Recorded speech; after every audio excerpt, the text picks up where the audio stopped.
Excellent. Thank you. Guys, so just as she was saying, if you hear the common thing, being alert, being aware of your surroundings. I have an opportunity to work at a bank. I'm not going to mention the bank's name, but one day out of the week I work at this phenomenal bank. But every time I'm there, or whether I'm in Walmart, I see people doing things that aren't safe. I want you to understand that we have to incorporate safety in everything we do. Give an example. A lady came out of the bank with her rent money in her hand, in cash. I don't recommend you pay cash for your rent, work something out, but she came out the bank and she wasn't cognizant of her location. She was in a hurry. And I'm standing there in my uniform and I jumped in front of her and said, "Ma'am, what are you doing?" She said to me, "Ain't nobody gonna mess with me." And I'm thinking, like, you got a whole bunch of money in your hand. I see it. So I said, "Well, what do you mean?" She said, "Inside of my purse." Can I borrow that? Absolutely. Does it have money in it? No. Okay, it doesn't go good with my eyes anyway. But she said, "Inside of my purse, I have a knife and I got mace." So I said, "Okay." You know what I did? I took a purse from her. I said, "Well, what are you going to do?" She hadn't thought about that. So I gave her purse back to her. I said, "Here, pull one of them. Pull a knife, mace, pull something." She was shaking it up. Sorry. She was shaking it up and digging it, and she couldn't find it. So that knife and that mace gave her a false, it still doesn't go with my eyes. No, sorry. It gave her a false sense of security. Because in reality, she never planned, never thought about that.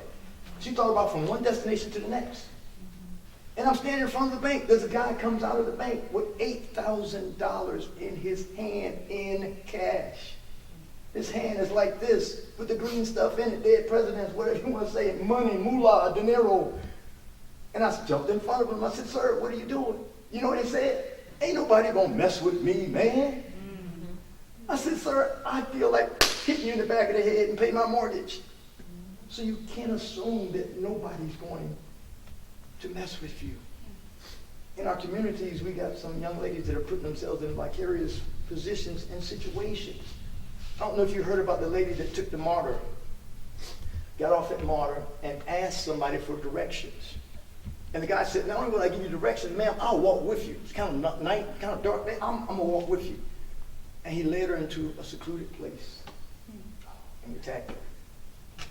At every MARTA station, there is a MARTA police officer, a great source of information. If you need directions, who else can you ask? Somebody, a police officer, fireman, somebody. Okay. Another young lady, I was driving in my police unit. She was walking down the street by herself. It's at night. It's kind of a secluded area. I pulled alongside her and rolled down my window, got her attention. I didn't want to scare her. But I said, "Ma'am, why are you out here walking at night by yourself?" And she says, "Because I just want to go for a walk." I said, "Well, what if somebody assaults you? What if," she says to me, this is what the lady says to me, a police officer, she says, "It all depends if it's good or not." That's what she said. That's the mentality. That's what So I said, "Okay." I said, "Do you want to ride, ma'am?" She says, "No." I drove off. It was about 2 weeks later. She came into the police precinct and she'd been beat up. I wanted to ask her. I didn't. Do you know the question I wanted to ask her? And I'm not going to say it. But I wanted to ask her because I wanted to know. But judging by the bruises that were on her face, don't think it was consensual. There was a 88-year-old lady. About 2 weeks ago, she was on the news. I don't know if you saw it. A guy broke into her house. She's 88 years old. He tied her up, took her to the bed, laid her down on the bed. He was getting ready to assault her. 88 years old. She says, "Please, sir, don't do this. I have HIV. My husband died from it. So please, sir, don't do this." She said the guy took off and ran out her place. But at 88 years old, you think what sick-minded person would assault a woman, not alone an 88-year-old woman? And she later said, I asked for forgiveness because I don't have HIV. But do what you got. The presence of mind to think of something. Physically, she couldn't deal with this guy. Mentally, she couldn't deal with this guy, but she had the presence of mind to say that I have this condition and it caused him to flee. I think that's a win-win. Okay? I met a young lady in Walmart, and just turn your back to me. She had a gun on her. Okay? Now I walked by her, and she has a gun in a holster on her side. Gun's right there on her side. I walked by her. Okay? I saw the gun. She never even acknowledged. First that hurt because I'm sensitive, you know. Never even acknowledged that I walked by her.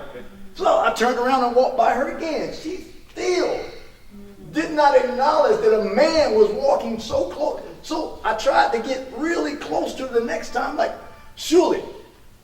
She never went. So I tapped on the shoulder. And I said to her, I said, ma'am, I see that you're exercising your Second Amendment right. You're carrying a gun. I said, I have a couple of questions. Have you been trained on how to use that firearm? She said, no, sir. I said, have you ever went to the range and fired it? She said, no, sir. I said, do you know what the law says pertaining to that handgun you have? And again, she says, no, sir. So my final question was, why are you carrying deadly force, a gun that you know nothing about, don't know how to fire it, never been trained on it, you know nothing about it. Why are you carrying it? Then she asked me, well, can you train me? Wow. Situational awareness, as Ms. Kim was talking about. Thank you. You did awesome. I'm good, Steve. I want to share some of these scenarios with you so that you'll see. I don't want anybody to live in fear, but I want to share. Everything I got, I want to share. If it will help, I want to share. There was a lady that asked me, she heard about the class, she said, why don't you do it for free? I said, if I did it for free, you wouldn't come. We set up an ice cream stand and said, free ice cream. You're like, well, what's wrong with that ice cream? Why is it free? No, buddy, you keep your free ice cream. I'm going to go where they pay for the ice cream.